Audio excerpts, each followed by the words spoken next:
सोचिए जब आप ज़ोमैटो से खाना मंगाते हैं, अमेज़न से मोबाइल खरीदते हैं, एसी लगवाते हैं या छुट्टी पर बाहर जाते हैं, आपकी हर स्पेंडिंग भारत की कंजम्पशन स्टोरी को और बड़ा बना रही है और इसलिए मोतीलाल ओसवाल ने इस कंजम्पशन ग्रोथ को कैप्चर करने के लिए एक नया फंड लेकर आया है। ये फंड उन कंपनियों में इन्वेस्ट करेगा जो भारत की कंजम्पशन इकोनॉमी का हिस्सा है, जैसे FMCG, automobile, consumer durable, health care और लग्जरी प्रोडक्ट इसके अंदर आते हैं।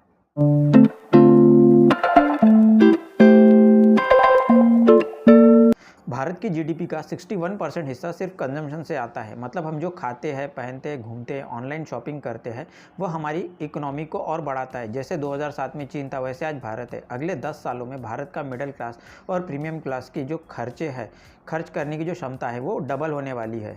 दोस्तों, भारत का मिडिल क्लास तेज़ी से बढ़ रहा है, अर्बनाइजेशन बढ़ रहा है, महिलाओं की वर्कफोर्स में भागीदारी बढ़ रही है और पर कैपिटा इनकम हर साल नई ऊंचाइयों को छू रहा है। इसका मतलब है कि लोग सिर्फ एसेंशियल प्रोडक्ट नहीं खरीद रहे, बल्कि लाइफस्टाइल और प्रीमियम प्रोडक्ट पर भी ज़्यादा खर्च कर रहे हैं और यही कंजम्पशन का असली ग्रोथ स्टोरी है। मोतीलाल ओसवाल कंजम्पशन फंड इस कहानी को कैप्चर करता है। यह एक थीमेटिक फंड है जो सिर्फ उन्हीं कंपनियों में इन्वेस्ट करेगा जो कंजम्पशन से रिलेटेड सेक्टर में इन्वेस्ट करती है। अगर हम इस फंड के इन्वेस्टमेंट स्ट्रैटेजी की बात करें तो ये फंड हाई कन्विक्शन पोर्टफोलियो बनाएगा, यानी 20 से 25 केयरफुली चुनी हुई कंपनियों में इन्वेस्ट करेगा। स्ट्रैटेजी सिंपल है, क्वालिटी कंपनियां चुनना जिनके पास ग्रोथ और स्ट्रॉन्ग मैनेजमेंट है और प्रीमाइजेशन से फ़ायदा उठाने की क्षमता है।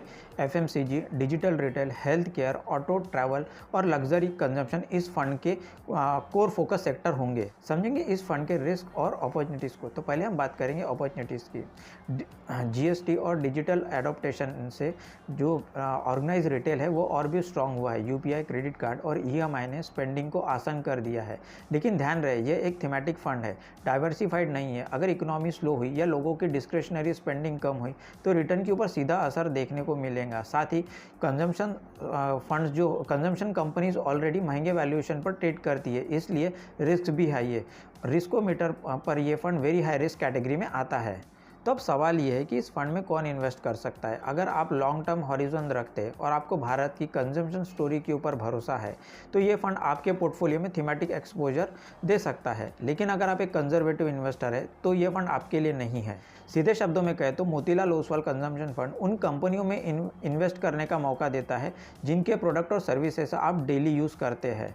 तो दोस्तों, आपको क्या लगता है, इंडिया की कंजम्पशन स्टोरी अगले 10 सालों में डबल होंगी? कमेंट करके ज़रूर बताइए और वीडियो को लाइक, शेयर और चैनल को सब्सक्राइब करना ना भूलें। मिलते हैं बहुत जल्दी अगली फाइनेंशियल स्टोरी में।